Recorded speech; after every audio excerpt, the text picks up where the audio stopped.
Fox News, and I welcome you to the first of the 2020 presidential debates between President Donald J. Trump and former Vice President Joe Biden. This debate is sponsored by the Commission on Presidential Debates. The commission has designed the format, 6 roughly 15-minute segments, with 2-minute answers from each candidate to the first question, then open discussion for the rest of each segment. Both campaigns have agreed to these rules. For the record, I decided the topics and the questions in each topic. I can assure you, none of the questions has been shared with the commission or the two candidates. This debate is being conducted under health and safety protocols designed by the Cleveland Clinic, which is serving as the health security advisor to the commission for all 4 debates. As a precaution, both campaigns have agreed the candidates will not shake hands at the beginning of tonight's debate.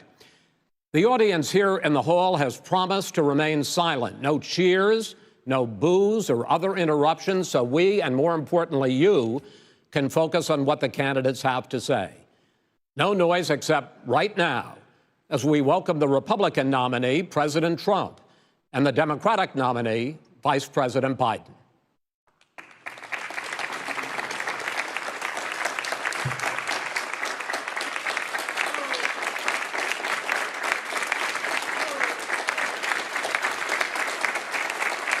How you doing, man? How are you?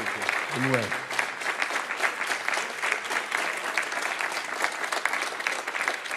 Gentlemen, a lot of people have been waiting for this night, so let's get going. Our first subject is the Supreme Court. President Trump, you nominated Amy Coney Barrett over the weekend to succeed the late Ruth Bader Ginsburg on the court. You say the Constitution is clear about your obligation and the Senate's to consider a nominee to the court. Vice President Biden, you say that this is an effort by the president and Republicans to jam through an appointment and what you call an abuse of power. My first question to both of you tonight, why are you right in the argument you make and your opponent wrong? And where do you think a Justice Barrett would take the court? President Trump, in this first segment, you go first, 2 minutes. Thank you very much, Chris. I will tell you very simply, we won the election. Elections have consequences. We have the Senate, we have the White House, and we have a phenomenal nominee, respected by all, top academic, good in every way, In fact, some of her biggest endorsers are very liberal people from Notre Dame and other places. So I think she's going to be fantastic. We have plenty of time. Even if we did it after the election itself. I have a lot of time after the election, as you know. So I think that she will be outstanding. She's going to be as good as anybody that has served on that court. We really feel that. We have a professor at Notre Dame, highly respected by all, said she's the single greatest student he's ever had. He's been a professor for a long time at a great school. And we won the election, and therefore we have the right to choose her. And very few people knowingly would say otherwise. And by the way, the Democrats, they wouldn't even think about not doing it. If they had, the only difference is they'd try and do it faster. There's no way they would give it up. They had Merrick Garland, but the problem is they didn't have the election, so they were stopped. And probably that would happen in reverse also. Definitely would happen in reverse. So we won the election, and we have the right to do it, Chris. President Trump, thank you. Same question to you, Vice President Biden. You have 2 minutes. Well, first of all, thank you for doing this, and looking forward to this, Mr. President. Thank you, Joe. The American people have a right to have a say in who the Supreme Court nominee is, and that say occurs when they vote for a United States senators and when they vote for the President of the United States. They're not going to get that chance now because we're in the middle of an election already. The election has already started. Tens of thousands of people have already voted. And so the thing that should happen is we should wait. We should wait and see what the outcome of this election is, because that's the only way the American people get to express their view is by who they elect as president and who they elect as vice president. Now, what's at stake here is the president's made it clear he wants to get rid of the Affordable Care Act. He's been running on that, he ran on that, and he's been governing on that. He's in the Supreme Court right now trying to get rid of the Affordable Care Act. which will strip 20 million people from having insurance, health insurance now, if it goes into court. And the justice, and I have nothing, I'm not opposed to the justice. She seems like a very fine person. But she's written before she went on the bench, which is her right, that she thinks that the Affordable Care Act is not constitutional. The other thing that's on the court, and if it's struck down, what happens? Women's rights are fundamentally changed. Once again, a woman could be pay more money because she has a pre-existing condition of pregnancy. They were able to charge a woman more for the same exact procedure a man gets. And that ended when we, in fact, passed the Affordable Care Act. And there's 100 million people who have pre-existing conditions, and they'll be taken away as well. Those pre-existing conditions, the insurance companies are going to love this. And so it's just not appropriate to do this before this election. If he wins the election and the Senate is Democrat or Republican, then he goes forward. If not, we should wait until February. All right. There aren't 100 million people with pre-existing conditions. As far as a say is concerned, the people already had their say. Okay, Justice Ginsburg said very powerfully, very strongly, at some point, 10 years ago or so, she said a president and the Senate is elected for a period of time, but a president's elected for 4 years. We're not elected for 3 years. I'm not elected for 3 years. So we have the Senate, we have a president. He's elected to the next during election. that period of time, we have an opening. I'm not elected for 3 years. I'm elected for 4 years. And the 100 million people, Joe, the 100 million people is totally wrong. I don't know where you got that number. The bigger problem that you have is that you're going to extinguish 180 million people with their private health care that they're very happy with. That's simply not true. Well, you're certainly going to socialist. You're going to socialist medicine. We're now into, gentlemen, we're now into open discussion. Open discussion. Open discussion. Yes, I agree. Go ahead, Vice President. Number White. one, he knows that what I proposed. What I proposed is that we expand Obamacare and we increase it. We do not wipe any. And one of the big debates we had with 23 of my colleagues trying to win the nomination that I won were saying that Biden wanted to allow people to have private insurance still. They can. They do. They will under my proposal. It's not what you've said, But and it's not what your party has said. That is simply your party a lie. doesn't say it. Your party wants to go socialist medicine. My party is and me. socialist right healthcare. now, I am and the they're going to Democratic dominate Party. you, Joe. You know that. I am the Democratic Party right now. The platform of the Not according Democratic to Party Harris. is what I, in fact, approved of. What I approved of. Now, here's the deal. The deal is that it's going to wipe out pre-existing conditions. And by the way, the 200,000 people that have died on his watch, how many of those have survived? Well, there's 7 million people that contracted COVID.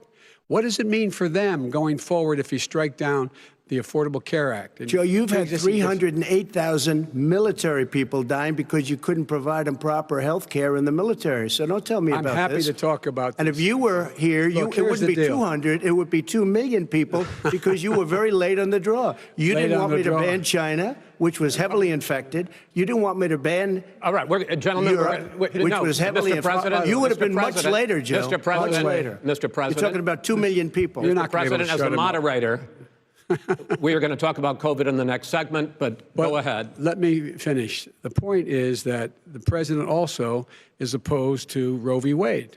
That's on the ballot as well in the court. And so that's also at stake right now. And so the election is already You don't know it's begun. on the ballot. Why is it on the ballot? Because Why is it you on the said ballot? It's not you're- on the ballot. It's on the ballot in the I court. don't think so. In the court. Well, There's nothing happening there. Donald, would you And you just be don't quiet know for a her minute? view on Roe v. Wade. You I don't don't know her know. view. Well, all right. Let's talk. We got a lot to unpack here, gentlemen. We got a lot of time. So on health care, and then we'll come back to Roe v. Wade. All right. Mr. President, the Supreme Court will hear a case a week after the election in which the Trump administration, along with 18 state attorneys general, are seeking to overturn That's right. Obamacare, to end Obamacare. You have spent the last... Because they want to give good health care. If I may ask my question, sir.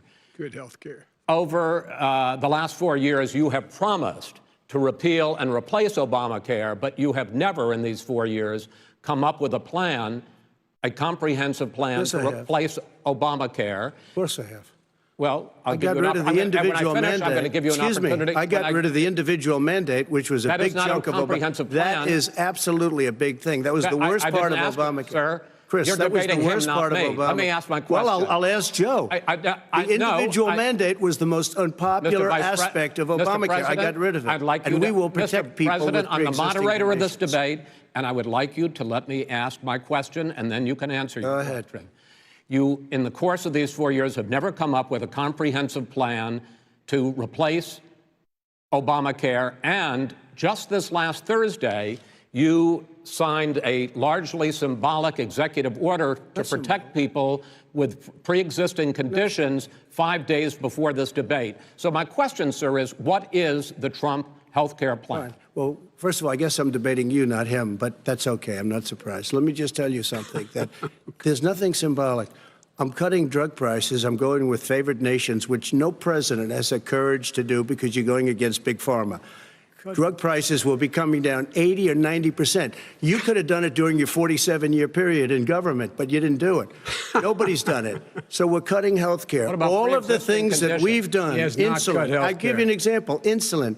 It was destroying families, destroying people. The cost.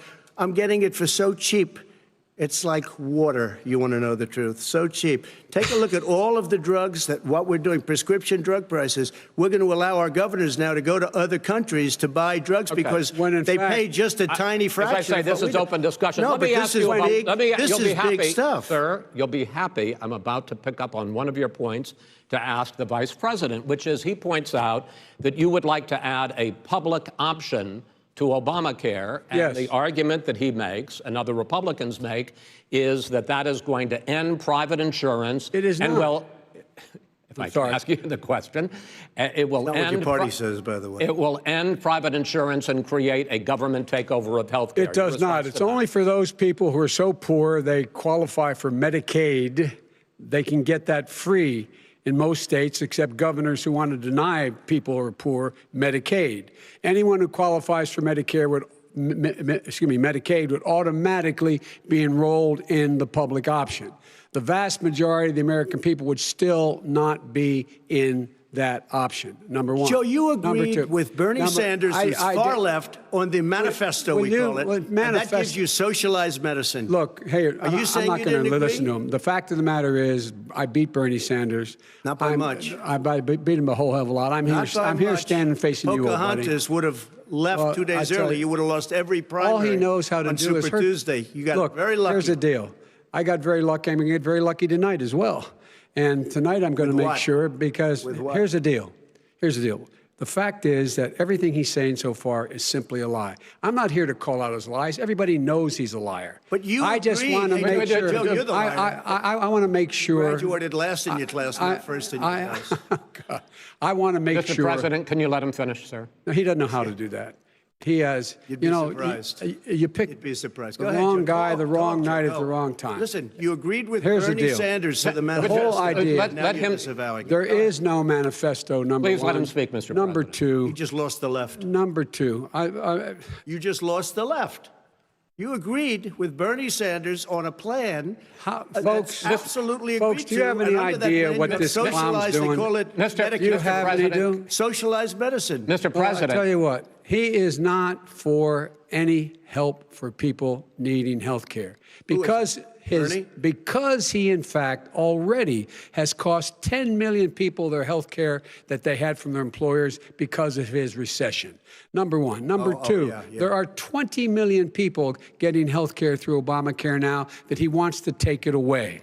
He won't ever look you in the eye and say that's what he wants to do. Take it away. No, I want to give them Number better three. health care at a much lower price But- because and by the way, Obamacare he doesn't is know no how. good. He doesn't know how I've to do already that. fixed it. He has never I've offered already a fixed plan. it to an extent. He has never Obamacare, done a as you single might thing. know, but probably don't. Obamacare gentlemen, you is realize no if you're good, both Joe. speaking at the It's no same good, time, and it's too expensive. let the president go ahead, sir. Obamacare is no good. We made it better. And I had a choice to make very early on. We took away the individual mandate. We guarantee pre-existing conditions, but took away the individual true. mandate. Listen, this is the way it is. And that destroyed, that they shouldn't even call it Obamacare. Then I had a choice to make. Do I let my people run it really well, Or badly. If I run it badly, they'll probably blame him, but they'll blame me. But more importantly, I want to help people, okay? I said, you got to run it so well. That's what he's And I known just for. had a meeting with them. They said, the problem is no matter how well you run Obamacare, it's a disaster. It's too expensive, I got you. premiums I are got too it. high, and That's it what his doesn't work. people- that's what his people we said. do want to No, get no. rid of it. It's Chris, an we open want to get rid of it. I understand and it, give sir, but I have something to, I cheaper have to and give you better. roughly equal time. Good. Please let the vice president talk. Good. He has no plan for health care. Of course we do. Please. He sends out wishful thinking. He has executive orders that have no power. He hasn't lowered drug costs for anybody. He's been promising a health care plan since he got elected. He has none, like almost everything else he talks about. He does not have a plan. He doesn't have a plan. And the fact is, this man doesn't know what he's talking about. All right. He's I have one final question for you, Sure. Mr. Vice President. If Senate Republicans, we were talking originally about the Supreme Court here, if Senate Republicans go ahead and confirm Justice Barrett, there has been talk about ending the filibuster or even packing the court, adding to the 9 justices there. You call this a distraction by the president, but in fact, it wasn't brought up by the president. It was brought up by some of your Democratic colleagues in the Congress. So my question to you is, you have refused in the past to talk about it. Are you willing to tell the American people tonight whether or not you will support either ending the filibuster or packing the court? Whatever position I take on that, that'll become the issue. The issue is the American people should speak. You should go out and vote. You're in voting now. Vote and let your senators know how strongly you feel.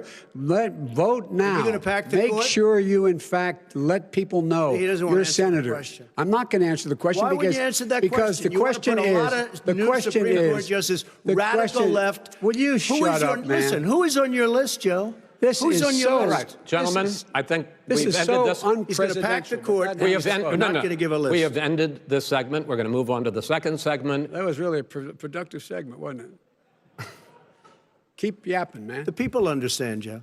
They sure do. 47 years you've done nothing. They understand. All right. The second subject is COVID-19, which is an awfully serious subject, so let's try to be serious about it. We have had more than 7 million cases of coronavirus in the United States, and more than 200,000 people have died. Even after we produce a vaccine, experts say that it could be months or even years before we come back to anything approaching normal. My question for both of you is, based on what you have said and done so far and what you have said you would do starting in 2021, why should the American people trust you more than your opponent to deal with this public health crisis going forward? In this case, the question goes to you first, sir. 2 minutes uninterrupted. Good luck. 200,000 dead.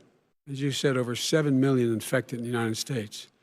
We, in fact, have 4% of the world's population, 20% of the deaths.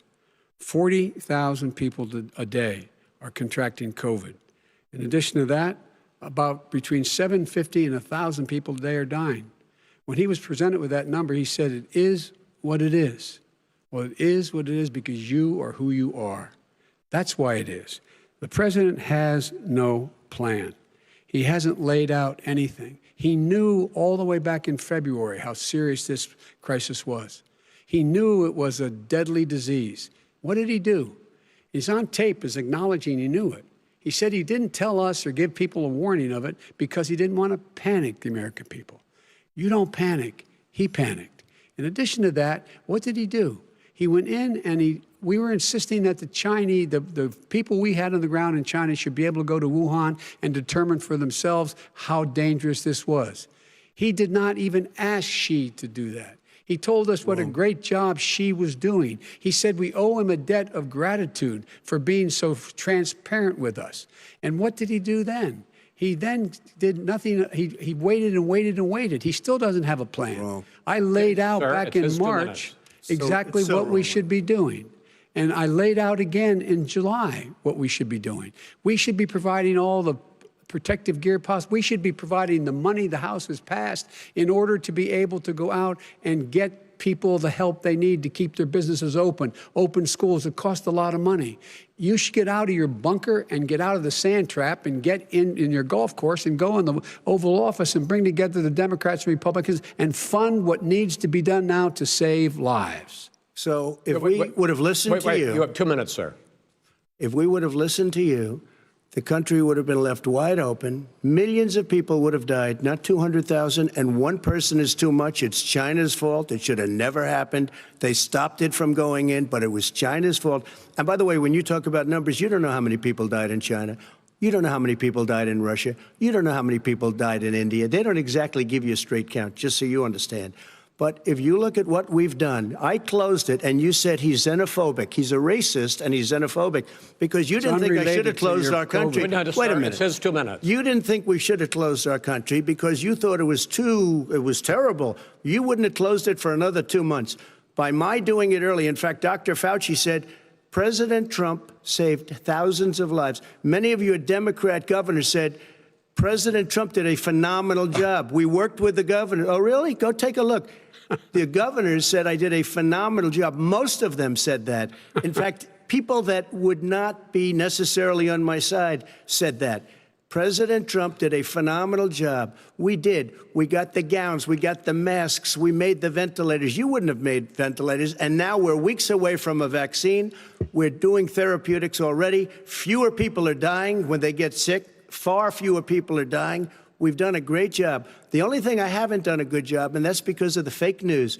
No matter what you say to them, they give you bad press on it. It's just fake news. They give you good press. They give me bad press because that's the way it is, unfortunately. But let me just tell you something. I don't care. I've gotten used to it. But I'll tell you, Joe, you could never have done the job that we did. You don't have it in your blood. You could have never done that job. I know how to do the job. I know how to get the job Well, you done. didn't do very well in swine flu. H1N1, you were a disaster. Your own chief of staff said you were a disaster. 14,000 people died, not 200,000. There was no economic recession. Sir, you made a there was no recession. You made a point. Let him answer. And there was we didn't shut down the economy.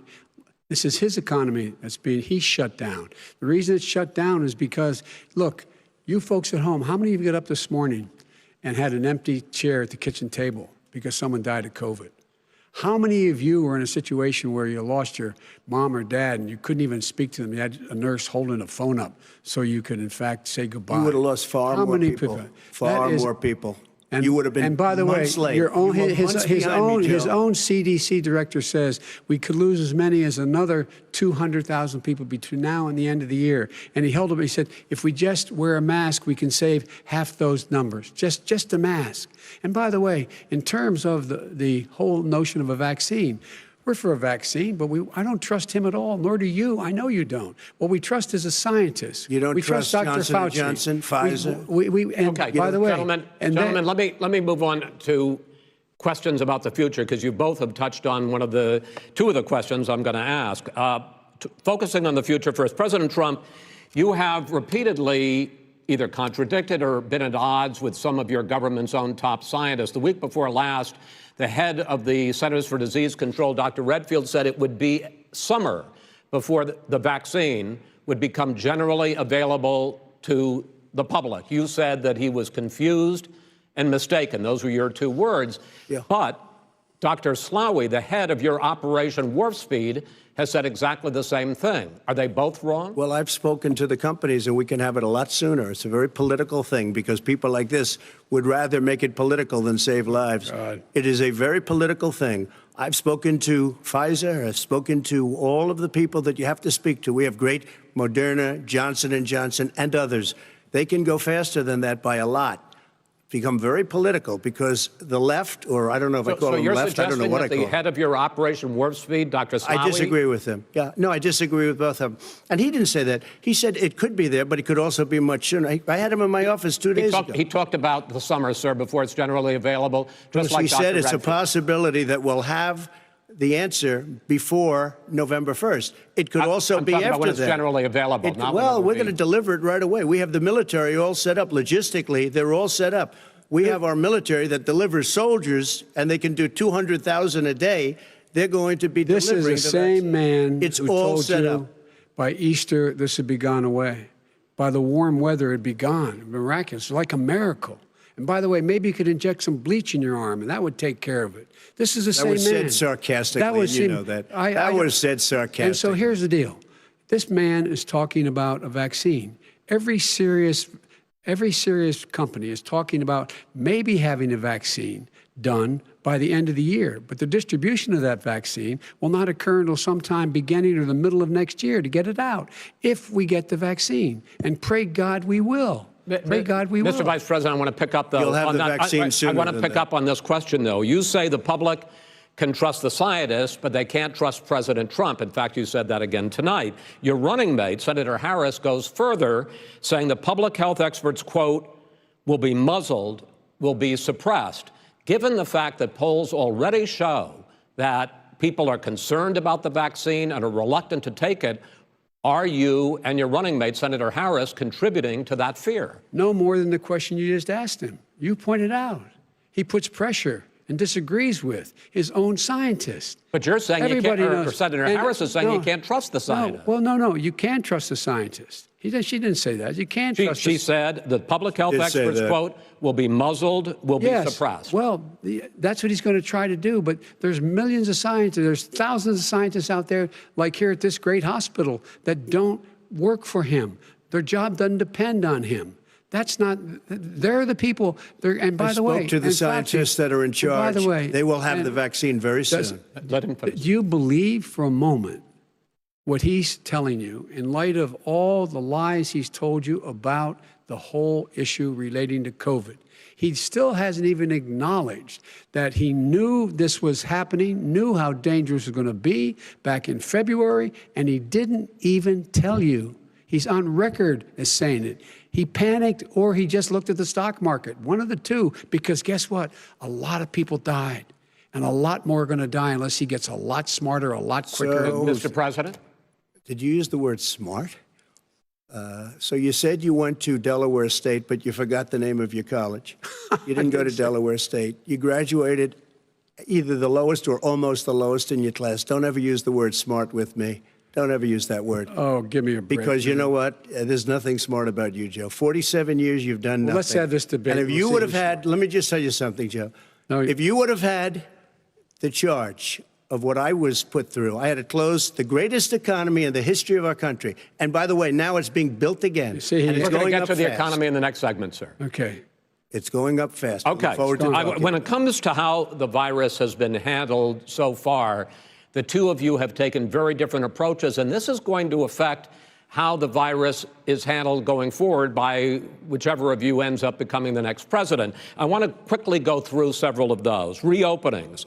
Vice President Biden, you have been much more reluctant than President Trump about reopening the economy and schools. Why, sir? Because he doesn't have a plan. If I were running, I'd know what the plan is. You've got to provide these businesses the ability to have the money to be able to reopen with the PPE as well as with the sanitation they need. You have to provide that them to Nancy plastic. Pelosi. Well, he's just shush for a minute. Tell it to Nancy Pelosi. And Schumer, by the Brian way, Chuck. Nancy Pelosi and Schumer, they have a plan.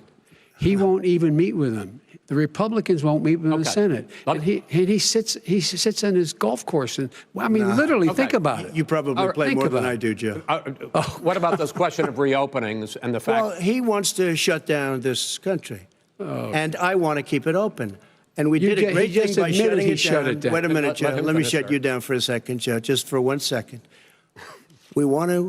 He wants to shut down the country. We just went through it. We had to because we didn't know anything about the disease. Now we found that elderly people with heart problems and diabetes and different problems are very, very vulnerable. We learned a lot. Young children aren't. Even younger people aren't. We've learned a lot. But he wants to shut it down. More people will be hurt by continuing. If you look at Pennsylvania, if you look at certain states that have been shut down, they have Democrat governors all. One of the reasons they're shut down is because they want to keep it shut down until after the election on November 3rd. I want to move on to another because subject. it's a I want to move political on to another I gotta subject. respond. But those states are not doing well that are shut down Which is right gotta now. respond to that. President shut Trump, down the you whole have country. begun to increasingly question the effectiveness of masks as a disease preventer.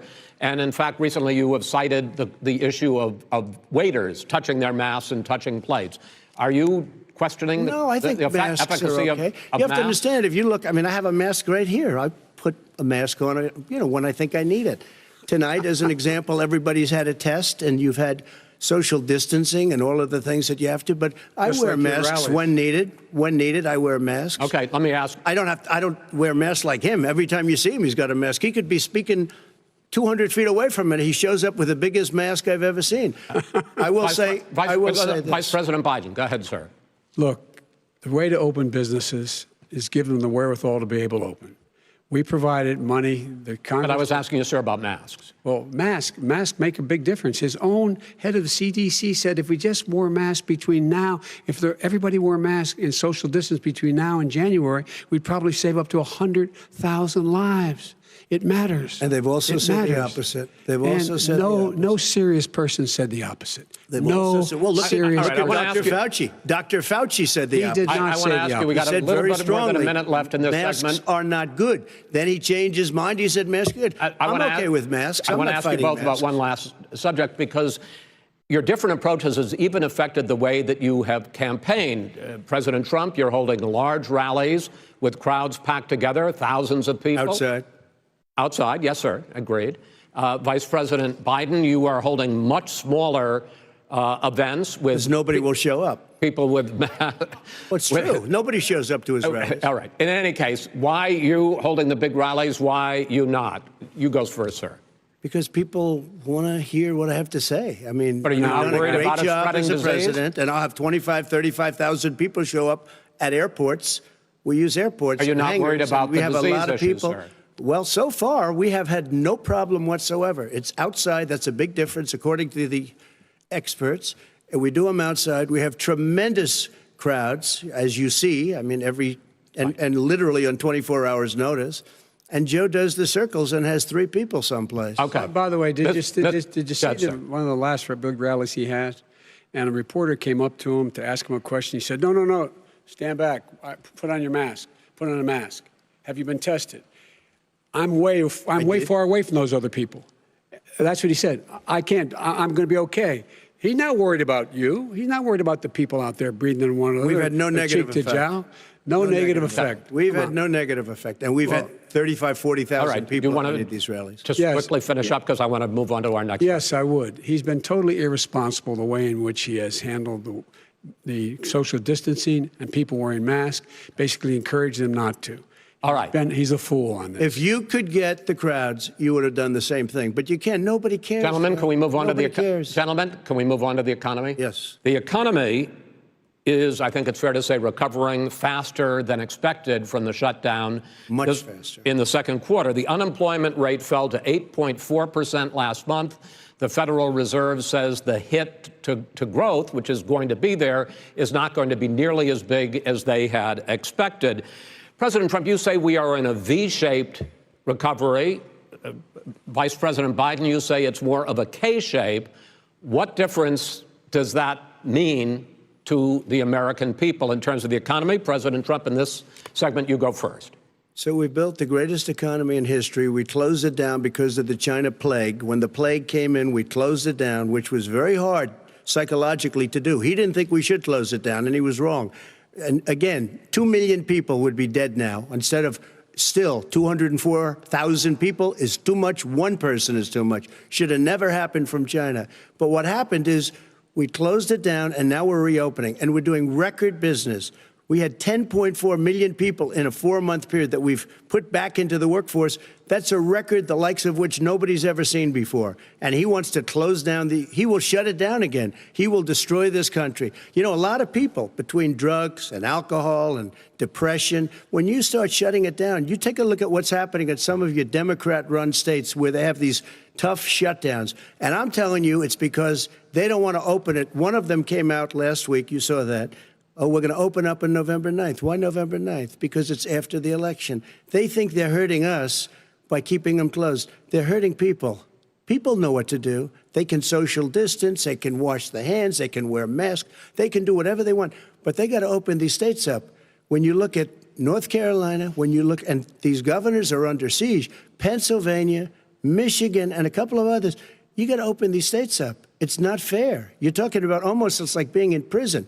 And you look at what's going on with divorce, look at what's going on with alcoholism and drugs. It's a very, very sad thing. And he'll close down the whole country. This guy will close down the whole country and destroy our country. Our country is coming back incredibly well, setting records as it does it. We don't need somebody to come in and say, let's shut it down. All right. Your 2 minutes, sir. We're now moved to you. As I said, posing the question, the president says it's a V-shaped recovery. You say it's a K-shaped recovery. What's the difference? The difference is millionaires and billionaires like him in the middle of the COVID crisis have done very well. Billionaires have made another $300 billion because of his profligate tax proposal, and he only focused on the market. But you folks at home, you folks living in Scranton and Claymont and all the small towns and working class towns in America, how well are you doing? This guy paid a total of $750 in taxes. Sir, wait, no, sir, it's just the wrong statement. Yeah, I understand. You've agreed to the 2 minutes, so please let him have it. Do I get my time back?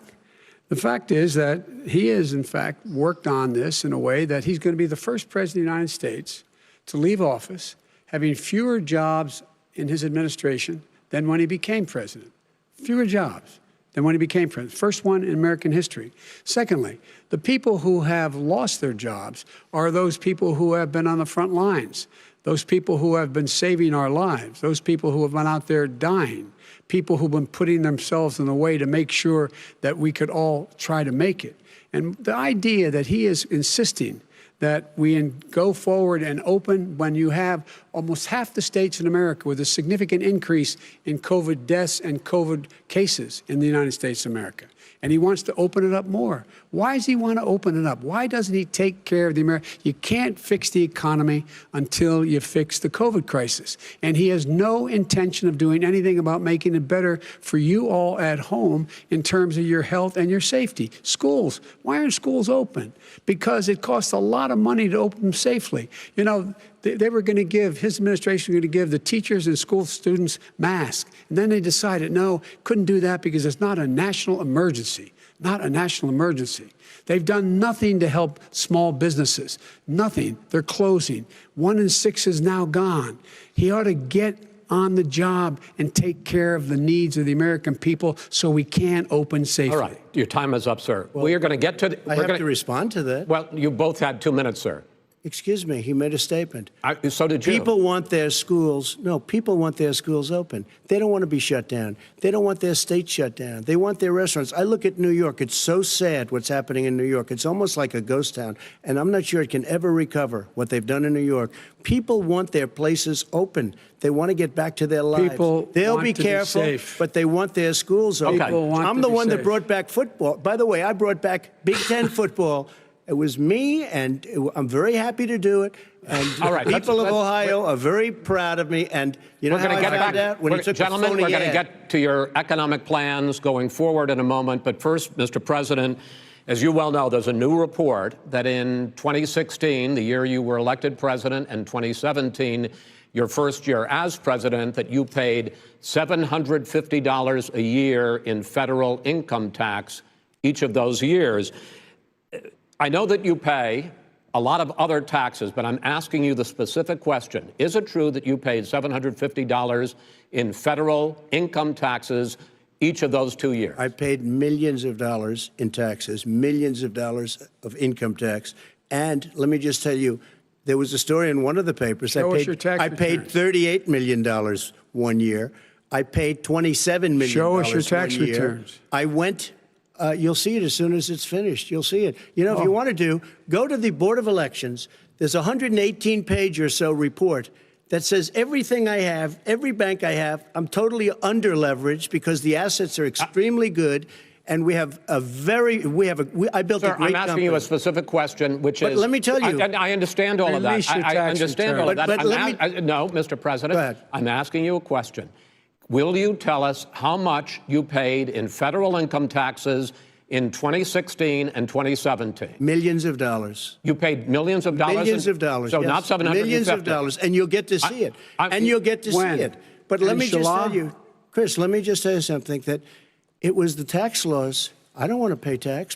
Before I came here, I was a private developer. I was a private business people. Like every other private person, unless they're stupid, they go through the laws, and that's what it is. He passed a tax bill that gave us all these privileges for depreciation and for tax credits. We build a building and we get tax credits, like the hotel on Pennsylvania Avenue. You get a massive, which, by the way, was given to me by the Obama administration, if you can believe that. Now, the man got fired right after that happened. But Vice President Biden, you want to respond? Yeah, I do want to respond. Look, the tax code that made him, put him in a position that he pays less tax than a school teacher makes on the money a school teacher makes is because of him he says he's smart because he can take advantage of the tax code. And he does take advantage of the tax code. That's why I'm going to eliminate the Trump tax cuts. And I'm going to eliminate those tax cuts and make sure that we invest in the people who, in fact, need the help. People out there need help. But why didn't you do it over the last 25 years? Because you weren't president.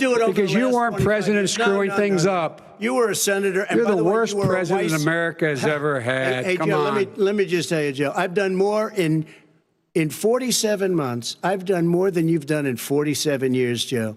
We've done things that you never even thought of doing, including fixing the broken military that you gave me, including taking care of your vets. Mr. President, we're talking about the economy. I'd like to ask you about your plans going forward, because, Mr. Vice President, your economic plan, if you were to be elected president, focuses a lot on big government, big taxes, big spending. I want to focus first on the taxes. You propose more than $4 trillion over a decade in new taxes on individuals making more than $400,000 a year and on corporations. President Trump says that that kind of an increase in taxes is going to hurt the economy as it's just coming out of a recession. Well, just take a look at what the analysis done by Wall Street firms. Points out that my economic plan would create 7 million more jobs than his in 4 years, number one. And number two, it would create an additional $1 trillion in economic growth, because it would be about buying American. That we're going to make this federal government spend $600 billion a year on everything from ships to steel to buildings and the like. And under my proposal, we're going to make sure that every penny of that has to be made by a company. But respectfully, sir, I'm talking about taxes, not spending. By the way, I'm going to eliminate a significant number of the tax. I'm going to make the corporate tax 28%. It shouldn't be 21%. You have 91 companies, in the Fortune 500, who don't pay a single penny in tax, making billions of dollars. Why didn't you do it before when you were vice president with Obama? Because you, in fact, passed that. That was your tax proposal. I got it done. And you know what happened? Yeah, you got it done. Our economy boomed like it's never boomed. The economy is busted. President, let me finish. Mr. President, let me pick up on that. You would continue your free market approach, lower taxes, more deregulation, correct? Not lower taxes for the American people. But let me. Excuse me. But in Obama's, you talk about the economy booming. It turns out that in Obama's final 3 years as president, more jobs were created, 1.5 million more jobs than in the first 3 years of your presidency. They had the slowest recovery since economic recovery since 1929. It was the slowest recovery. Also, they took over something that was down here. All you had to do is turn on the lights and you pick up a lot. But they had the slowest economic recovery since 1929. Let me tell you about the stock market. When the stock market goes up, that means jobs. It also means 401ks. If you got in, if you ever became president with your ideas, you want to terminate my taxes, I'll tell you what, you'll lose half of the companies that have poured in here will leave, and plenty of companies that are already here, they'll leave for other places. They will leave, and you will have a depression, the likes of which you've never seen. Look, we inherited the worst recession short of a depression in American history. I was asked to bring it back. We were able to have an economic recovery that created the jobs you're talking about. We handed him a booming economy. He blew it. It wasn't booming. He blew it. It wasn't booming. It was the weakest recovery since 1929. Is it fair to say he blew it when fact, when there was record low unemployment before COVID? Yeah, but because what he did, even before COVID, manufacturing went in the hole.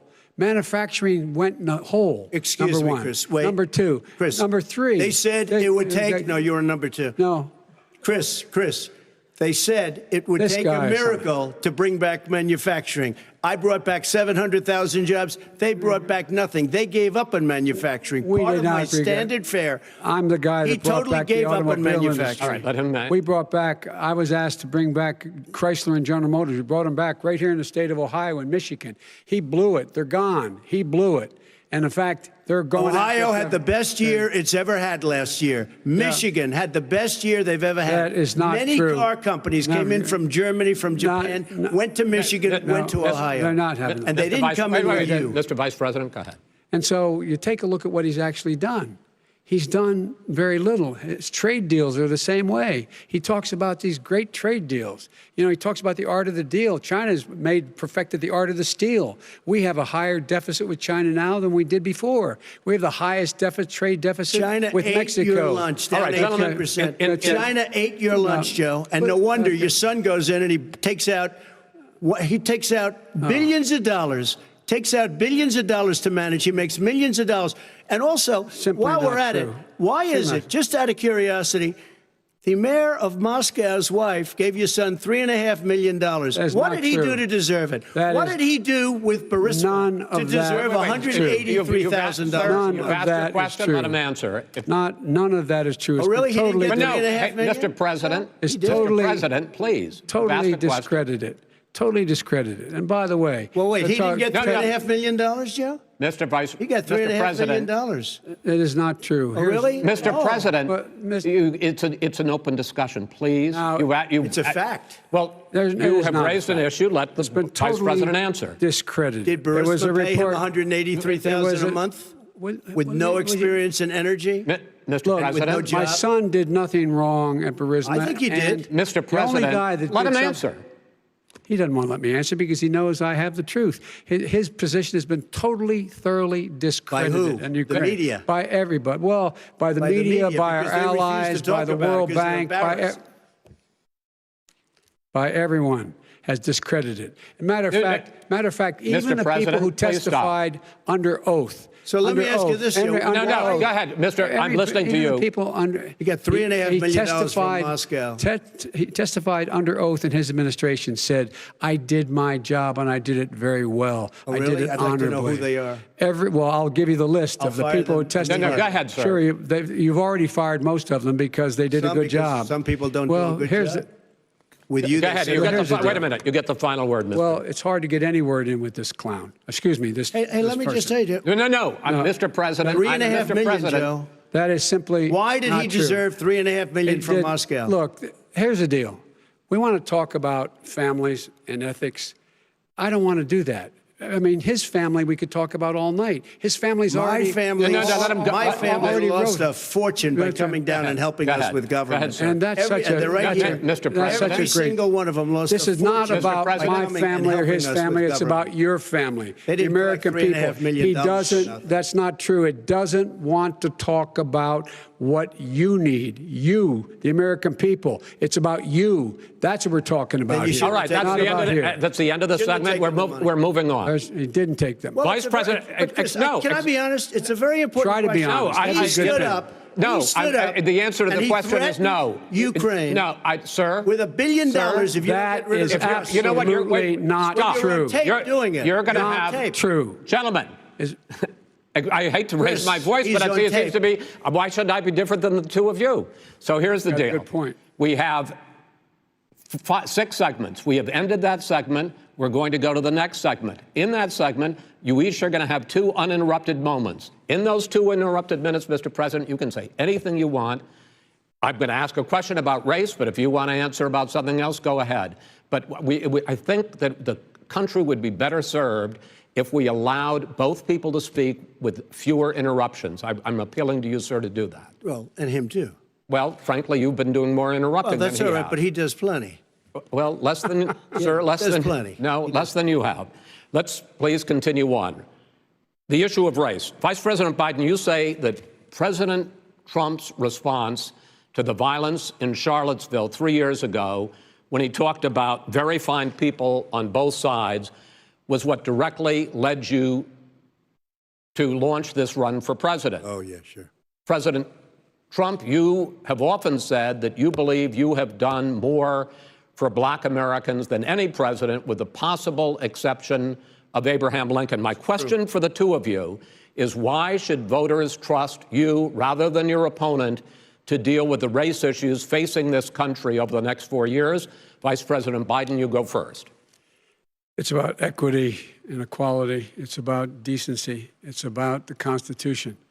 And we have never walked away from trying to require equity for everyone, equality for the whole of America. But we've never accomplished it. But we've never walked away from it like he has done. It is true. The reason I got in the race is when those people, close your eyes, remember what those people look like coming out of the fields carrying torches, their veins bulging, just spewing anti-Semitic bile, and accompanied by the Ku Klux Klan. A young woman got killed. And they asked the president what he thought. He said there were very fine people on both sides. No president has ever said anything like that. It is whose Now, 2 minutes, sir. second point I'd make to you is that when Floyd was killed, when Mr. Floyd was killed, there was a peaceful protest in front of the White House. What did he do? He came out of his bunker, had the military use tear gas on him so he could walk across to a church and hold up a Bible.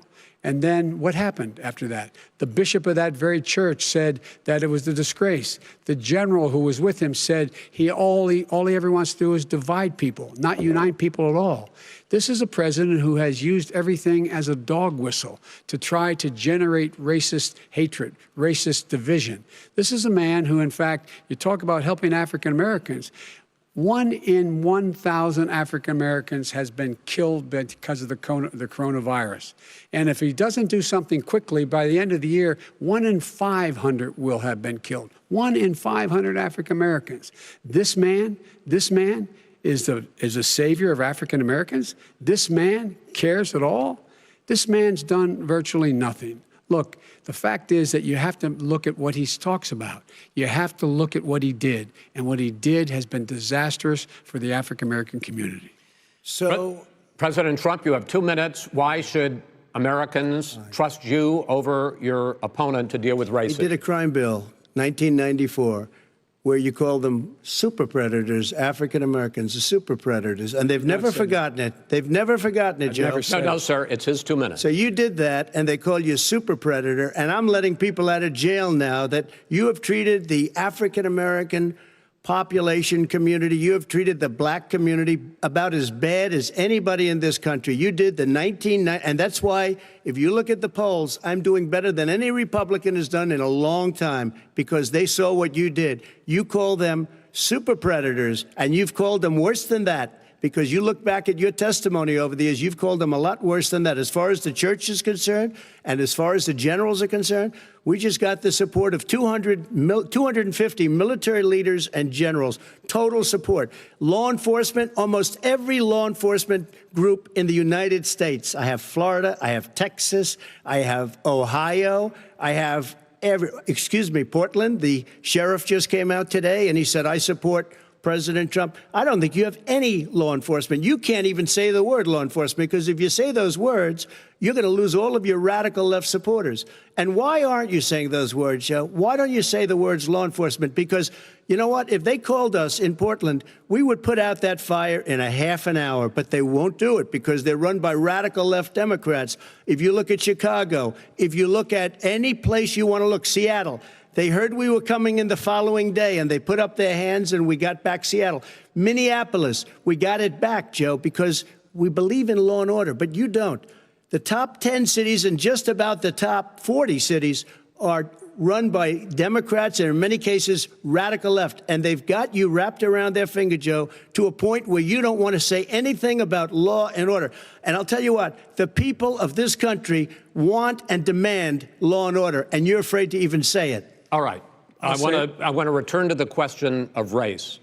Vice President Biden, after the grand jury in the Breonna Taylor case decided not to charge any of the police with homicide, you said it raises the question, quote, whether justice could be equally applied in America. Do you believe that there is a separate but unequal system of justice for blacks in this country? Yes, there is. There's systemic injustice in this country, in education and work and in law enforcement and the way in which it's enforced. But look, the vast majority of police officers are good, decent, honorable men and women. They risk their lives every day to take care of us. But there are some bad apples. And when they occur, when they find them, they have to be sorted out. They have to be held accountable. They have to be held accountable. And what I'm going to do as President of the United States is call together an entire group of people at the White House, well, everything from the civil rights groups to the police officers, to the police chiefs, and we're going to work this out. We're going to work this out so we change the way in which we have more transparency in when these things happen. These cops aren't happy to see what happened to George Floyd. These cops aren't happy to see what happened to Breonna Taylor. Most don't like it. But we have to have a system where people are held accountable. And by the way, violence in response is never appropriate. Never appropriate. Peaceful protest is. Violence is never appropriate. All right. What is peaceful protest? When they run through the middle of the town and burn down your stores and kill people all over the place, and you say peaceful protest? President Trump, no, it's not, but you say it is. President Trump, I'd like to continue with the issue of race. I promise we're going to get to the issue of law and order in a moment. Fine. This month, your administration directed federal agencies to end racial sensitivity training that addresses white privilege or critical race theory. Why did you decide to do that, to end racial sensitivity training? And do you believe that there is systemic racism in this country, sir? I ended it because it's racist. I ended it because a lot of people were complaining that they were asked to do things that were absolutely insane, that it was a radical revolution that was taking place in our military, in our schools, all over the place, and you know it, and so does everybody else. And he would know. What is radical totally about racial sensitivity training, sir? If you were a certain person, you had no status in life. It was sort of a reversal. And if you look at the people, we were paying people hundreds of thousands of dollars to teach very bad ideas and, frankly, very sick ideas. And really, they were teaching people to hate our country. And I'm not going to do that. I'm not going to allow that to happen. We have to go back to the core values of this country. They were teaching people that our country is a horrible place, it's a racist place, and they were teaching people to hate our country. And I'm not going to allow that to happen. Vice President Biden? Nobody's doing that. He's the racist. You just don't know. Here's the deal. I know a lot more about this than he does. Let him finish. The fact is that there is racial insensitivity. People have to be made aware of what other people feel like, what insults them, what is demeaning to them. It's important to people know they don't want to. Many people don't want to hurt other people's feelings, but it makes a big difference. It makes a gigantic difference in the way a child is able to grow up and have a sense of self-esteem. It's a little bit like how this guy and his friends look down on so many people. They look down their nose on people like Irish Catholics like me and grew up in Scranton. They look down on people who don't have money. They look down on people who are of a different faith. They look down on people who are a different color. In fact, we're all Americans. The only way we're going to bring this country together is bring everybody together. There's nothing we cannot do if we do it together. We can take this on and we can defeat racism in America. President Trump, sir. During the Obama-Biden administration, there was tremendous division. There was hatred. You look at Ferguson, you go to many places. Look at Oakland. Look what happened in Oakland. Look what happened in Baltimore. Look what happened. Frankly, it was more violent than what I'm even seeing now. Oh, my But Lord. the reason is that ridiculous. the Democrats that run these cities ridiculous. don't want to talk like you about law and order. Violent and you crime, still haven't mentioned. violent Are you crime. in favor of law and order? I'm in favor of law. You follow it. Are you in favor of law and order? Go ahead, Yes, I'm say in it. favor. You Everybody's asked a in favor question, of let him finish. Law and He order. loses Law left. and Let order. let him answer. Law and order with justice, where people get treated fairly. Okay. And the fact of the matter is, violent crime went down 15% in our administration. All right. It's gone up on his watch. Went down much more in ours. All right, we're now. He is president of the Mr. President, United you're going States of to. America. We Mr. were President, breaking every record in the Mr. book. President, you're going to be very happy because And we're now going to talk about law and order. Places we had trouble were Democratic-run cities. That's and exactly so- my question. Democratic- There has been a dramatic increase in homicides in America this summer particularly, and you often blame that on Democratic mayors and Democratic governors, but in fact, there have been equivalent spikes in Republican-led cities like Tulsa and Fort Worth. So the question is this really a party issue? I think it's a party issue. You can bring in a couple of examples, but if you look at Chicago, what's going on in Chicago, where 53 people were shot and 8 died shot. If you look at New York, where it's going up like nobody's ever seen anything, the numbers are going up 100, 150, 200%. Crime. It is crazy what's going on. And he doesn't want to say law and order because he can't, because he'll lose his radical left supporters. And once he does that, it's over with. But if he ever got to run this country and they ran it the way he would want to run it, we would have our suburbs would be gone. By the way, our suburbs would be gone, and you would see problems like you've never seen. He would know a suburb unless he took a wrong turn. Oh, I know suburbs. He would not. So much Go ahead. Wait a minute. I was raised in the suburbs. This is not 1950. All these dog whistles and racism don't work anymore. Suburbs are by and large integrated. There's many people today driving their kids to soccer practice and or to black and white and Hispanic in the same car as there have been any time in the past. What really is a threat to the suburbs and their safety is his failure to deal with COVID. They're dying in the suburbs. His failure to deal with the environment. They're being flooded. They're being burned out because his refusal to do anything. That's why the suburbs are in trouble. I do want to talk about this issue of law and order, though. And in the joint recommendation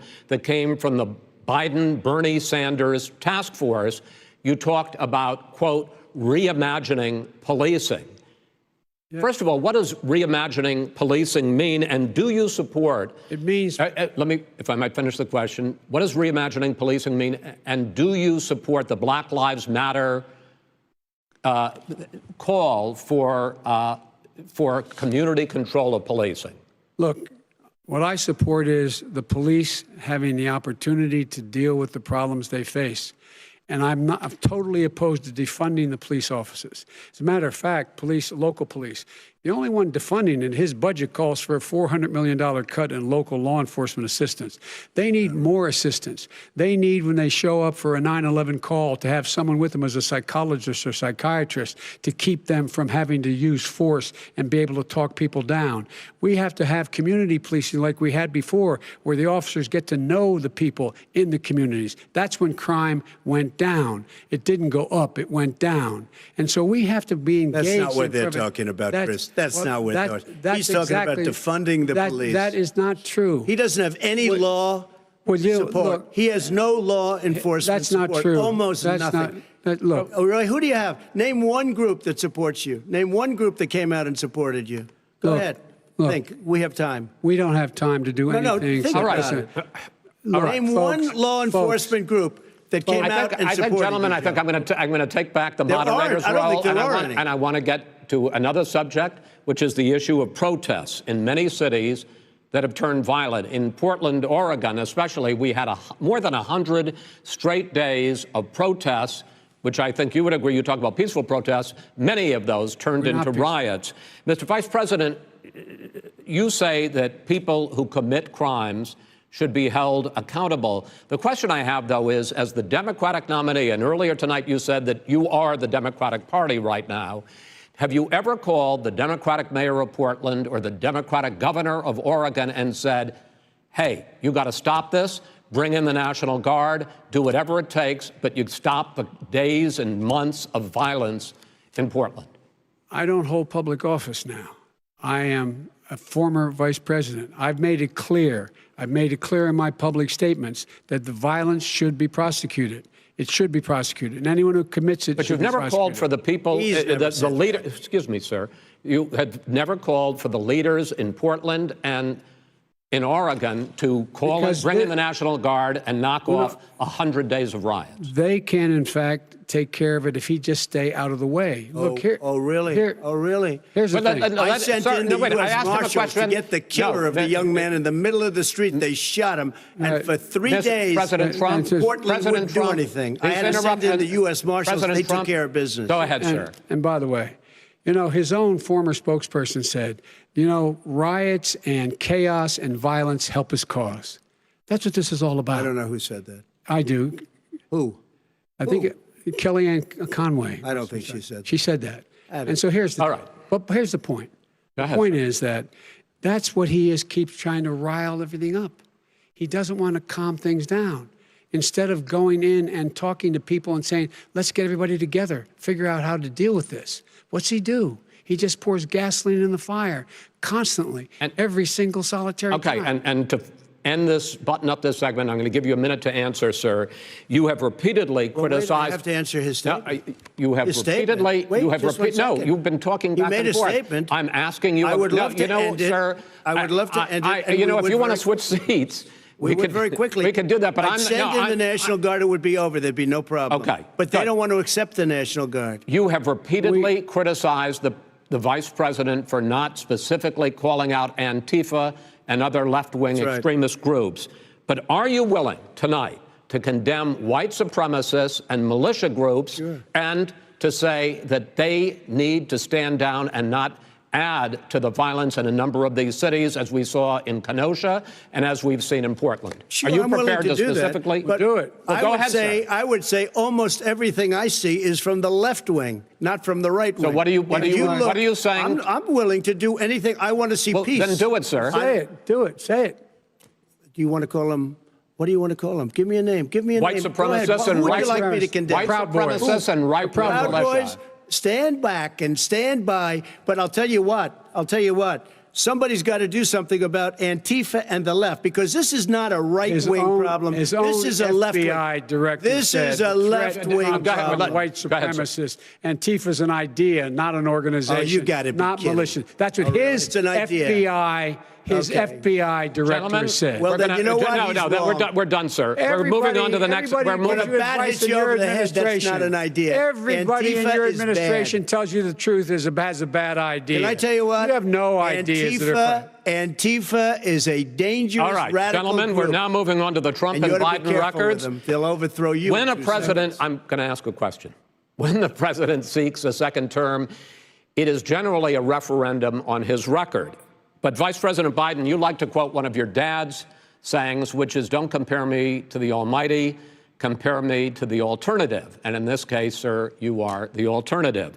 Looking at both of your records, I'm going to ask each of you, why should voters elect you president over your opponent? In this segment, President Trump, you go first, 2 minutes.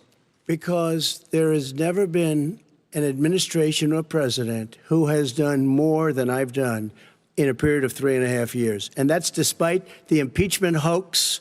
And you saw what happened today with Hillary Clinton, where it was a whole big con job. But despite going through all of these things, where I had to fight both flanks and behind me and above, there has never been an administration that's done what I've done.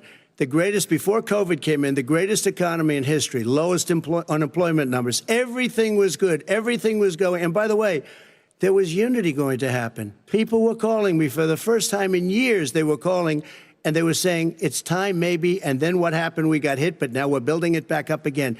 A rebuilding of the military, including Space Force and all of the other things. A fixing of the VA, which was a mess under him. 308,000 people died because they didn't have proper health care. He was a mess. And we now got a 91% approval rating at the VA, our vets. We take care of our vets. But we've rebuilt our military. The job that we've done, and I'll tell you something, some people say maybe the most important. By the end of the first term, I'll have approximately 300 federal judges and Court of Appeals judges, 300, and hopefully 3 great Supreme Court justices. That is a record, the likes of which very few people, and you know one of the reasons I'll have so many judges?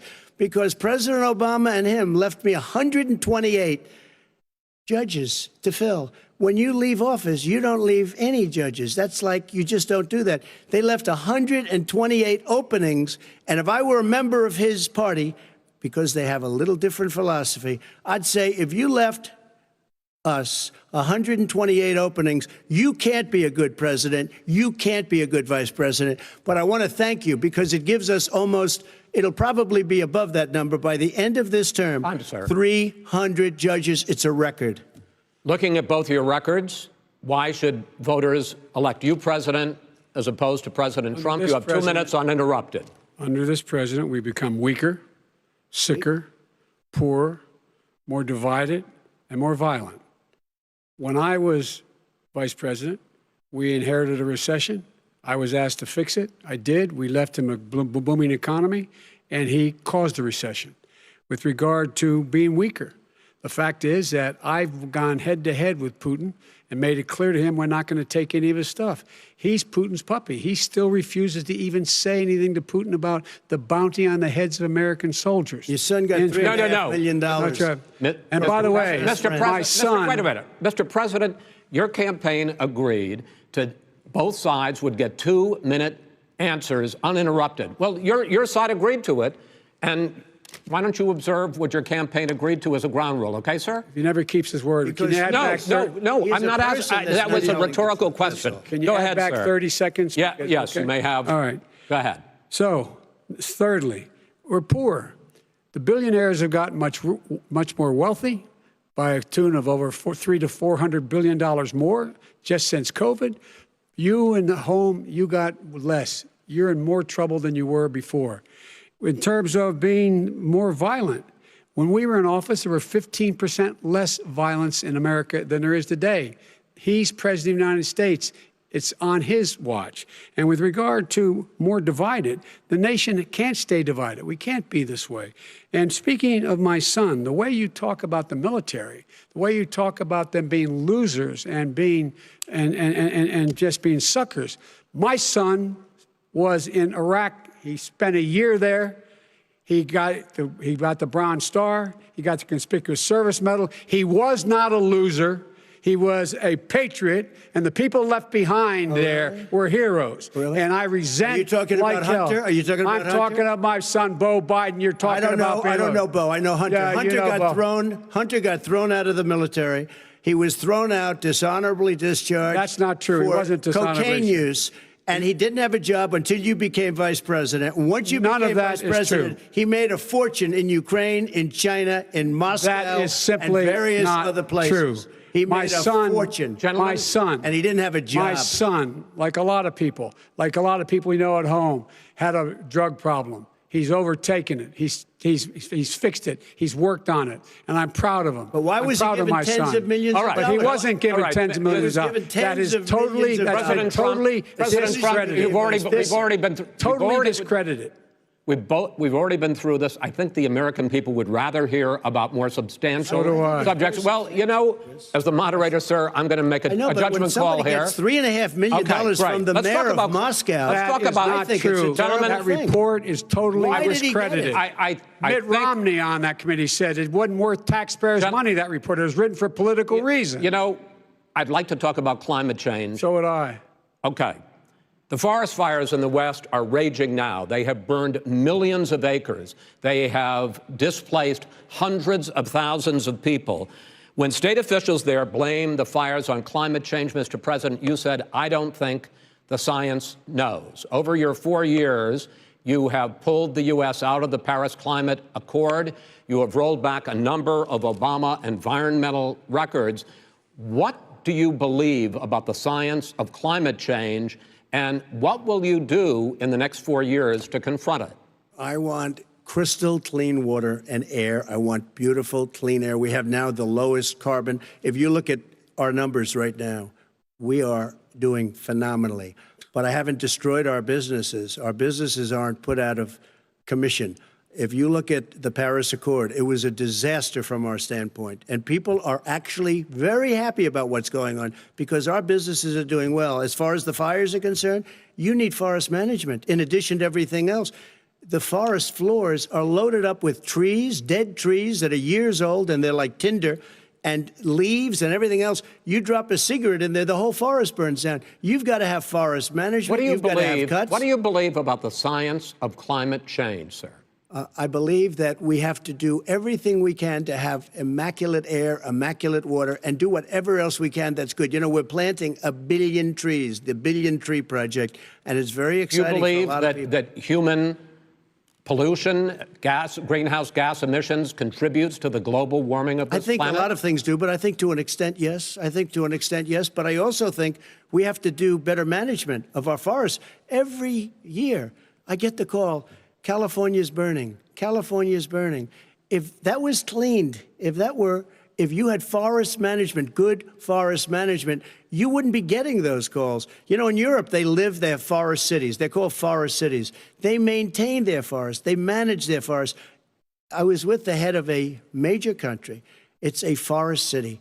He said, sir, we have trees that are far more, they ignite much easier than California.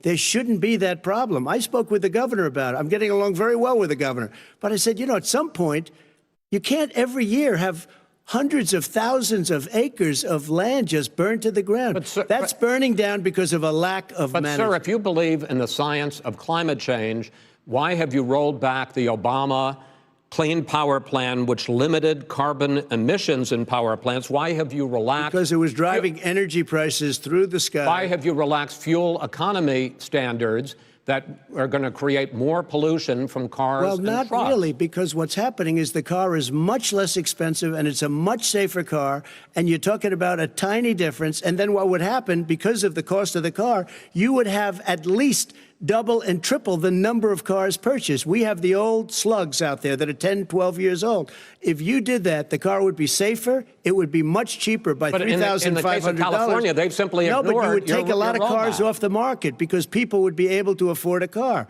Now, and by the way, we're going to see how that turns out. But a lot of people agree with me, many people. The car has gotten so expensive because they have computers all over the place for an extra little bit of gasoline. And, and I'm okay with electric cars, too. I think I'm all for electric cars. I've given big incentives for electric cars. But what they've done in California is just crazy. Vice President Biden, I'd like you to respond to the president's climate change record, but I also want to ask you about a concern. You proposed $2 trillion in green jobs. You talk about new limits, not abolishing, but new limits on fracking, ending the use of fossil fuels to generate electricity by 2035, and zero net emission of greenhouse gases by 2050. The president says a lot of these things would tank the economy and cost millions of jobs. He's absolutely wrong, number one. Number two, if in fact, during our administration, the Recovery Act, I was in charge, able to bring down the cost of renewable energy to cheaper than or as cheap as coal and gas and oil. Nobody's going to build another coal-fired plant in America. No one's going to build another oil-fired plant in America. They're going to move to renewable energy, number one. Number two, we're going to make sure that we are able to take the federal fleet and turn it into a fleet that's run on their electric vehicles. Making sure that we can do that, we're going to put 500,000 charging stations and all of the highways that we're going to be building in the future. We're going to build an economy that, in fact, is going to provide for the ability of us to take 4 million buildings and make sure that they, in fact, are weatherized in a way that, in fact, they'll emit significantly less gas and oil because the heat will not be going out. There's so many things that we can do now to create thousands and thousands of jobs. We can get to net zero in terms of energy production by 2035. Not only not costing people jobs, creating millions of good paying jobs, not 15 bucks an hour, but prevailing wage, by having a new infrastructure that, in fact, is green. And the first thing I will do, I will rejoin the Paris Accord. I will join the Paris Accord because with us out of it, look what's happening. It's all falling apart. And talk about someone who has no relationship with foreign policy. Brazil, the rainforests of Brazil are being torn down, are being ripped down. More carbon is absorbed in that rainforest than every bit of carbon that's emitted in the United States. Instead of doing something about that, I would be gathering up and making sure we had the countries of the world coming up with $20 billion and say, here's $20 billion. Stop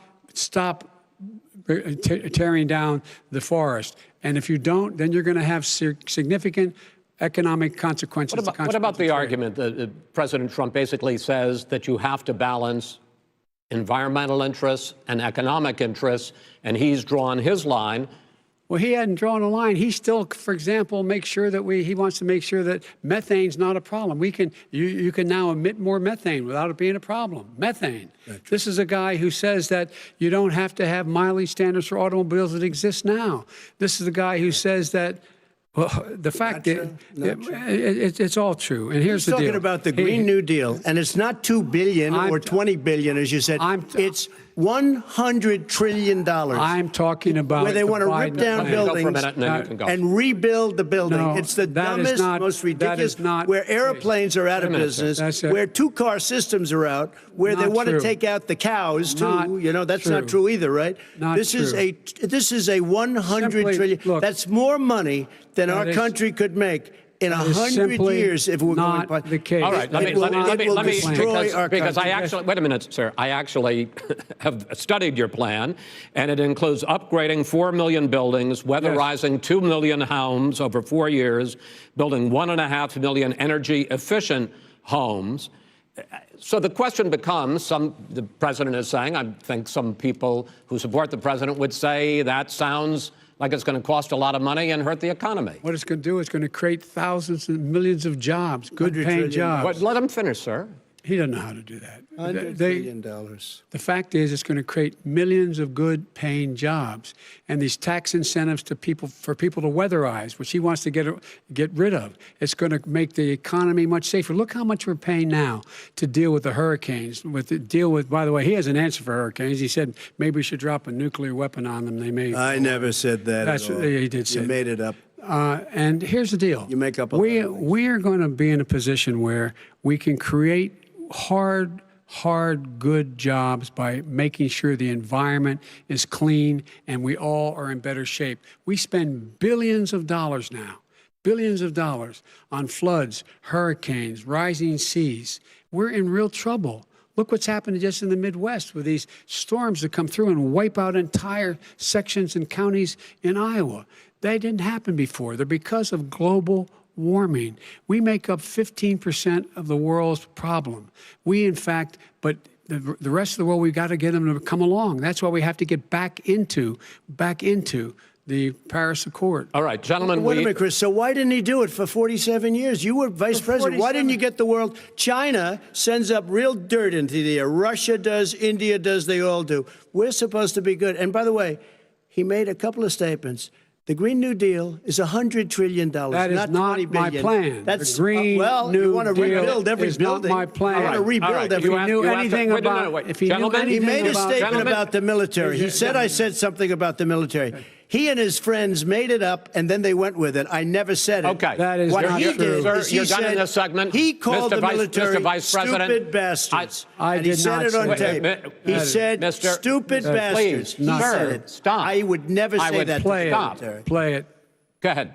You're Mr. on Vice tape. President answered his final question. The final question is, I can't remember which of all his rantings was the I'm having a final little question. trouble- I'm having a little trouble myself, but and about the economy and about this question of what it's going to cost. The economy. I mean, the Green New Deal and the idea of what your the environmental Green New changes Deal- will do. The Green New Deal will pay for itself as we move forward. We're not going to build plants that, in fact, are great polluting plants. So do you We're going to support build the Green New Deal? Pardon me? Do you support that? No, I don't support the Green Oh, New you Deal. don't? Oh, well, that's a You big let- statement. I That support means you the just Biden- lost the radical left. I support you the don't. Biden plan that I put forward. Okay. The Biden plan, which is different than what he calls the radical Green New Deal. All right, gentlemen, final segment, election integrity. As we meet tonight, millions of Americans are receiving mail-in ballots or going to vote early. How confident should we be that this will be a fair election, and what are you prepared to do over the next 5+ weeks, because it'll not only be to Election Day, but also counting some ballots, mail-in ballots after Election Day. What are you prepared to do to reassure the American people that the next president will be the legitimate winner of this election? In this final segment, Mr. Vice President, you go first. Prepared to let people vote. They should go to iwillvote.com, decide how they're going to vote, when they're going to vote, and what means by which they're going to vote. His own Homeland Security Director, and as well as the FBI Director, says there is no evidence at all that mail-in ballots are a source of being manipulated and cheating. They said that. The fact is that there are going to be millions of people because of COVID that are going to be voting by mail-in ballots, like he does, by the way. He sits behind the Resolute desk and sends his ballot to Florida, number one. Number two, we're going to make sure that those people who want to vote in person are able to vote because enough poll watchers are there to make sure they can socially distance. The polls are open on time, and the polls stay open until the votes are counted. And this is all about trying to dissuade people from voting because he's trying to scare people into thinking that it's not going to be legitimate. Show up and vote.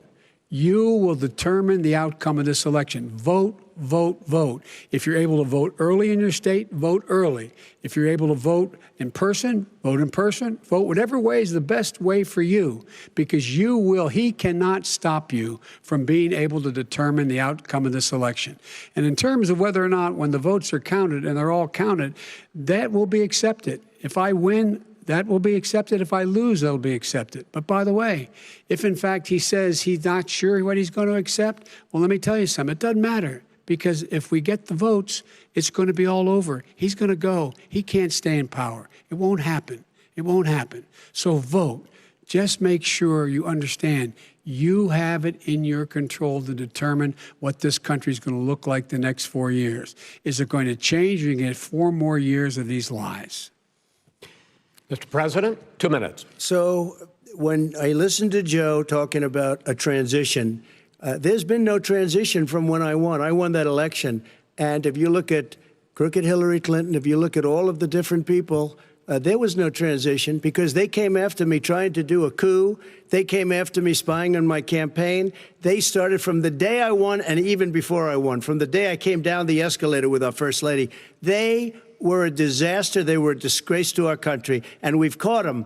We've caught them all. We've got it all on tape. We've caught them all. And by the way, you gave the idea for the Logan Act against General Flynn. You better take a look at that, because we caught you in a sense. And President Obama was sitting in the office. He knew about it, too. So don't tell me about a free transition. As far as the ballots are concerned, it's a disaster. A solicited ballot, okay, solicited is okay. You're soliciting, you're asking, they send it back, you send it back. I did that. If you have an unsolicited, they're sending millions of ballots all over the country. There's fraud. They found them in creeks. They found some with the name Trump, just happened to have the name Trump just the other day in a waste paper basket. They're being sent all over the place. They sent 2 in a Democrat area. They sent out 1,000 ballots. Everybody got 2 ballots. This is going to be a fraud like you've never seen. The other thing, it's nice on November 3rd, you're watching and you see who won the election. And I think we're going to do well because people are really happy with the job we've done. But you know what? We won't know. We might not know for months because these ballots are going to be all over. Take a look at what happened in Manhattan. Take a look at what happened in New Jersey. Take a look at what happened in Virginia and other places. They're not losing 2%, 1%, which, by the way, is too much. An election could be won or lost with that. They're losing 30 and 40%. It's a fraud, and it's a shame. And can you imagine where they say, you have to have your ballot in by November 10th. November 10th. That means that's 7 days after the election, in theory, should have been announced. Okay. We have major states with that. Sir, all run by Democrats. 2 minutes is 2 minutes. All run by Democrats. It's President Trump, it's a rigged election. You're going to be able to continue.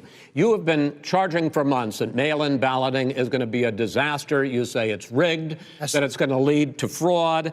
But in 2018, in the last midterm election, 31 million people voted mail-in voting. That was a quarter, more than a quarter of all the voters that year cast their ballots by mail. Now that millions of mail-in ballots have gone out, what are you going to do about it? And are you counting on the Supreme Court, including a Justice Barrett, to settle any dispute? Yeah, I think I'm counting on them to look at the ballots, definitely. I hope we don't need them in terms of the election itself. But for the ballots, I think so, because what's happening is incredible. I read today, where at least 1% of the ballots for 2016 were invalidated. They take them. We don't like them. We don't like them. But what are you going to do about it if there are millions of ballots going out right now? What you do is you go and vote. You do a solicited ballot, and that's okay, or you go and vote. I'm asking you about the fact that millions of people... You go and vote. You go and vote. But what I'm saying is, what are you going to do about the fact that millions of people... You either do, Chris, a solicited ballot where you're sending it in, they're sending it back, and you're sending... They have mailmen with lots of it. Did you see what's going on? Take a look at West Virginia, mailmen selling the ballots. They're being sold. They're being dumped in rivers. This is a horrible thing for our country. There is no. This is not. There is no. This is not going to end well. There is Okay. no This evidence is of that. not going Vice to President end well. Biden. 5 states In fact, have had go ahead, mail-in sir. ballots for the last decade or more. 5, including 2 Republican states. And you don't have to solicit the ballot. It's sent to you. It's sent to your home. What we're saying is, they're saying is that it has to be a postmark by the time, by Election Day. If it doesn't get in till the 7th, 8th, 9th, it still should be counted. He's just afraid of counting the votes because he knows You're the wrong. outcome. You're Wait, wrong. No, I want to continue with you on I this, love Vice counting the President vote. Biden. Chris, he's so wrong when he makes a statement like that. Excuse me, Vice President Biden. The biggest problem, in fact, over the years with mail-in voting has not been fraud historically. It has been that sizable numbers, sometimes hundreds of thousands of ballots are thrown out because they have not been properly filled out, or there is some other irregularity, or they missed the deadline. So the question I have is, are you concerned that the Supreme Court with a Justice Barrett will settle any dispute? I'm concerned that any court would settle this because here's the deal. When you get a ballot and you fill it out, you're supposed to have an affidavit. If you didn't know, you have someone say that this is me. You should be able to, if in fact you can verify that's you before the ballot is thrown out, that's sufficient to be able to count the ballot because someone made a mistake and not dotting the correct I. Who they voted for, testify, say who they voted for, say it's you. That is totally legitimate. All right. Excuse me, Chris, when you have 80 million ballots, Gentlemen, I have a final Senate question. and swamping the system, you know it can't be done. You know it can't, and already All there's right. been So now, fraud. Mail service delivers wait a minute, gentlemen. In the 185 final million question pieces of is, mail a day. in million 8 ballots. states, we can keep talking. In 8 it's a states, disgrace. election workers are prohibited, currently by law, 8 states, from even beginning to process ballots, even take them out of the envelopes and flatten them until Election Day. That means that it's likely, because there's going to be a huge increase in mail-in balloting, that we are not going to know on election night who the winner is, that it could be days, it could be weeks. Could be months. Until we find out who the new president is. So first for you, sir, finally for the vice president, I hope neither of you will interrupt the other. Will you urge your supporters to stay calm during this extended period, not to engage in any civil unrest? And will you pledge tonight that you will not declare victory until the election has been independently certified? President Trump, you go first. I'm urging my supporters to go into the polls and watch very carefully, because that's what has to happen. I am urging them to do it. As you know, today there was a big problem. In Philadelphia, they went in to watch. They're called poll watchers, a very safe, very nice thing.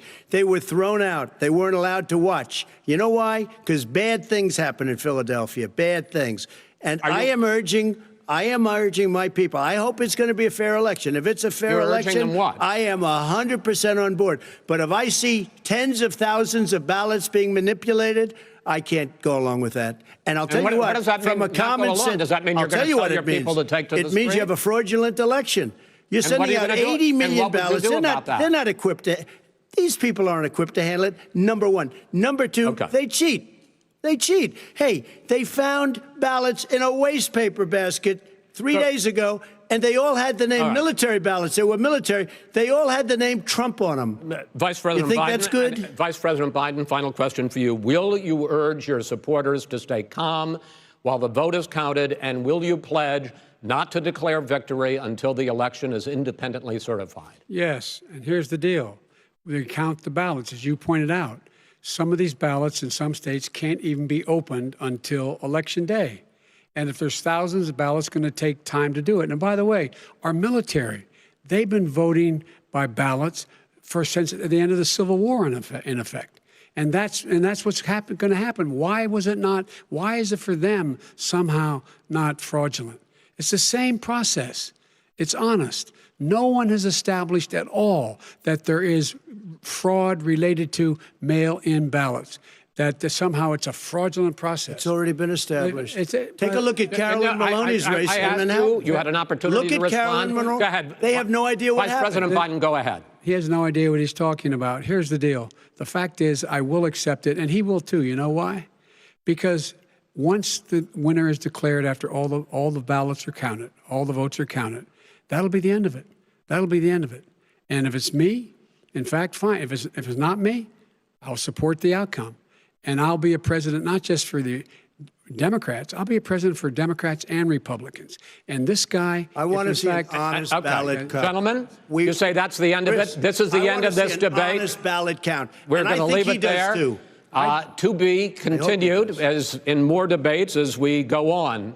President Trump, Vice President Biden, it's been an interesting hour and a half. I want to thank you both for participating in the first of 3 debates that you have agreed to engage in. We want to thank Case Western Reserve University and the Cleveland Clinic for hosting this event. The next debate, sponsored by the Commission on Presidential Debates, will be 1 week from tomorrow, October 7th, at the University of Utah in Salt Lake City. The 2 vice presidential nominees, Vice President Mike Pence and Senator Kamala Harris, will debate at 9 p.m. Eastern that night. We hope you watch.